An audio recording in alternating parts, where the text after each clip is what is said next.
श्री याज्ञवल्क्य ऋषि कथा को प्रयाग से लेकर कैलाश पहुंचे हैं। ये मानस का तीसरा घाट है। अभी जिन चौपाइयों को हमने और आपने गुनगुनाया, पूज्यपाद गोस्वामी तुलसीदास जी कहते हैं कैलाश कैसा है तो परम रम्य, परम रम्य कौन गिरिवर कैलासो।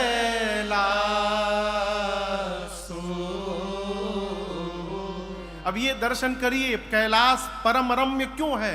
कारण सदा जहां शिव उमा निवास। गोस्वामी श्री तुलसीदास जी कहते हैं कैलाश के दिव्य शिखर पर मेरी मां भवानी जी और भगवान शंकर जी का सदैव वास है। देखिए, किसी भी स्थान की दिव्यता और पवित्रता साजो सज्जा से नहीं हो सकती है। स्थान की दिव्यता, भव्यता और पवित्रता वहां रहने वाले लोगों के चिंतन से, विचार से, व्यवहार से होता है। आलिशान महल बना हो, महल के भीतर दिन रात फाइटिंग हो, जे बाबू है फाइटिंग के मोड में खड़ा बा, तो उस महल में रहने का मन नहीं कर देगा। और यदि फूस की झोपड़ी भी हो और वहां दिन रात भगवान का कीर्तन चल रहा हो, तो झोपड़ी से बाहर जाने का मन नहीं करेगा। ये कैलाश परम रम्य क्यों है? क्योंकि यहां पर भगवान शंकर जी और मेरी मां पार्वती मैया का सदैव वास है। गोस्वामी जी कहते हैं उस कैलाश के शिखर पर एक विशाल बट का वृक्ष है। बट, बट कहे तो बरगद, बट यानी बरगद। पहले के महात्मा लोग, ऋषि लोग बट वृक्ष के नीचे बैठकर भजन किया करते थे। क्यों? बरगद को विश्वास का प्रतीक माना गया है। बट विश्वास अचल निज धर्मा, तीर्थ राज समाज सुकर्मा। बट क्या है? विश्वास का केंद्र है। जिस प्रकार के स्थान पर बैठकर आप व्यवहार करते हैं, उस स्थान का प्रभाव आपके और हमारे व्यवहार में लक्षित होता है। पहले के लोग कितने, आप दर्शन करिए, पहले के लोग कितने हमसे अधिक मानसिक रूप से विकसित थे कि घरों में लड़ने के लिए भी कमरा बनाया जाता था। उस कमरे का नाम होता था कोप भवन। कैकेयी मैया महाराज से रूठी तो कहां गई? कोप भवन में जाके बैठ गई। अर्थात लोग पहले की रचना बना के रखते थे कि जीव है, क्रोध हो सकता है, यदि किसी को झगड़ा करना होगा तो घर में नहीं करेगा, कोप भवन में जाके झगड़ा करेगा, जिससे घर का वातावरण दूषित न हो। साधक के एक एक व्यवहार का स्थान सुनिश्चित होना चाहिए। कहां बैठकर भोजन करना है, कहां बैठकर भजन करना है, कहां व्यापार की चर्चा करनी है, कहां परिवार की चर्चा करनी है और कहां व्यवहार की चर्चा करनी है। एक एक स्थान निश्चित हो। आजकल तो भगवान मालिक हैं, जहां मन कर वहीं शुरू हो जाइए। बैठने का भी काम नहीं है, खड़े खड़े शुरू हो जाइए। भगवान शंकर बट वृक्ष को देखे। गोस्वामी जी ने इस बट वृक्ष का बड़ा दिव्य वर्णन किया है। ते ही गिरि पर बट बीटप विशाला। परिचय क्या है? नित नूतन सुंदर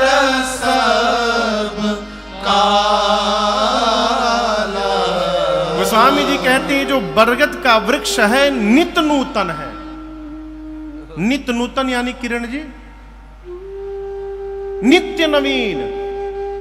उस वृक्ष की दिव्यता पर कभी मलिनता का प्रभाव नहीं पड़ता। आप किसी भी काल में, किसी भी ऋतु में, किसी भी समय जाकर उस बरगद के वृक्ष को देखेंगे तो आपको वो उतना ही नया दिखाई पड़ेगा। ये इस बरगद के वृक्ष की विशेषता है। अब आप कहोगे महाराज ये कैसे संभव, उस वृक्ष पर प्रकृति का प्रभाव क्यों नहीं पड़ा? तो यहां समझिएगा, प्रकृति का प्रभाव शरीर पर पड़ता है, परंतु यदि हम और चाहें तो हम और आप अपने मन को प्रकृति के प्रभाव से बचा सकते हैं। प्रकृति का प्रभाव पड़ेगा तो शरीर वृद्ध हो सकता है, लेकिन यदि हमने साधन कर लिया तो हम अपने मन को वृद्ध होने से बचा सकते हैं। हमारा मन सदैव नवीन बना रह सकता है। और जीवन में हार हो चाहे जीत हो, उसके पीछे शरीर बाद में है, मन हमारा पहले है। कहते हैं मन के हारे हार है, और मन के जीते जीत है। मन कैसे स्वस्थ रहेगा? तो इसका केवल एक उपाय है, भगवान का भजन। दूसरा कोई उपाय नहीं है। भगवान का भजन, सत्संग, महापुरुषों का संग, दिव्य ग्रंथों का पठन पाठन, यही उपाय है जिससे हमारा मन स्वस्थ हो सकता है। और स्वस्थ मन से ही श्रेष्ठ व्यवहार संभव है। जो मन बीमार हो गया है उससे कुछ भला का कार्य होने वाला नहीं है। मन स्वस्थ हो। मन स्वस्थ कैसे होगा? आत्मसमर्पण से। आत्मसमर्पण में दिमाग का काम समाप्त हो जाता है। दिमाग का काम वहां लगता है जब आप करने से प्रारंभ करते हैं। अपने से श्रेष्ठ के सामने समर्पित हो जाइए, भगवान के सामने समर्पित हो जाइए। प्रभु कुछ नहीं जानता हूं मैं, न पूजन किया है, न तपस्या ही की है, न पूजन किया है, न तपस्या ही की है, तेरे आसरे चल रही जिंदगी है, तेरे आसरे चल रही जिंदगी है, न पूजन किया। आत्मसमर्पण।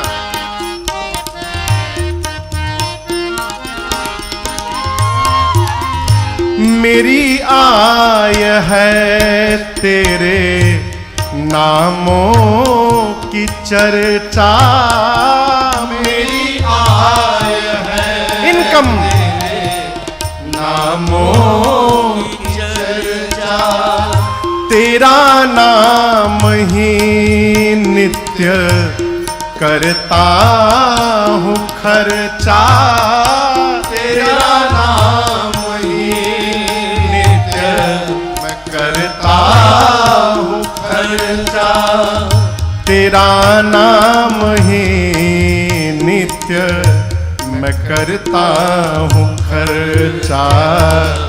नशा है कथामृत पिलाना और पीना, नशा है कथामृत पिलाना और पीना, भरोसे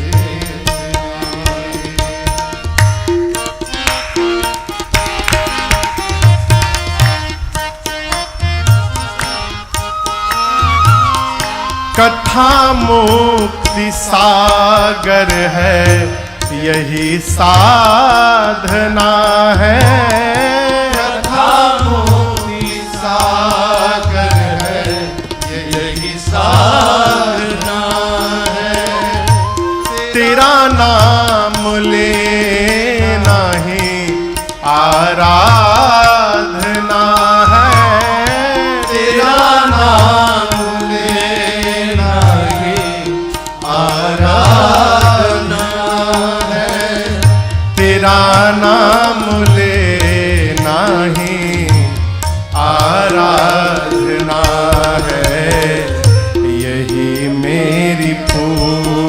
पूजा यही बंदगी है, यही मेरी पूजा यही बंदगी है, न पूजन किया है।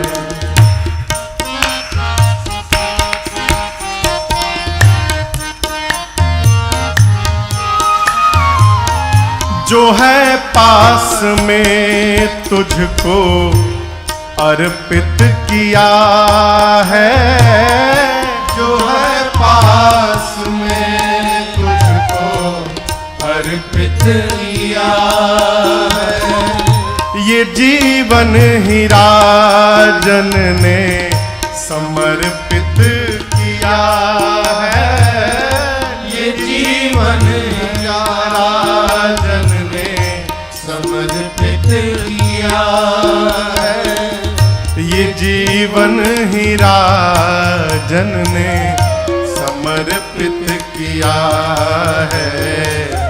सभी कुछ है आगे जो नेकी बदी है, सभी कुछ है आगे जो नेकी बदी है।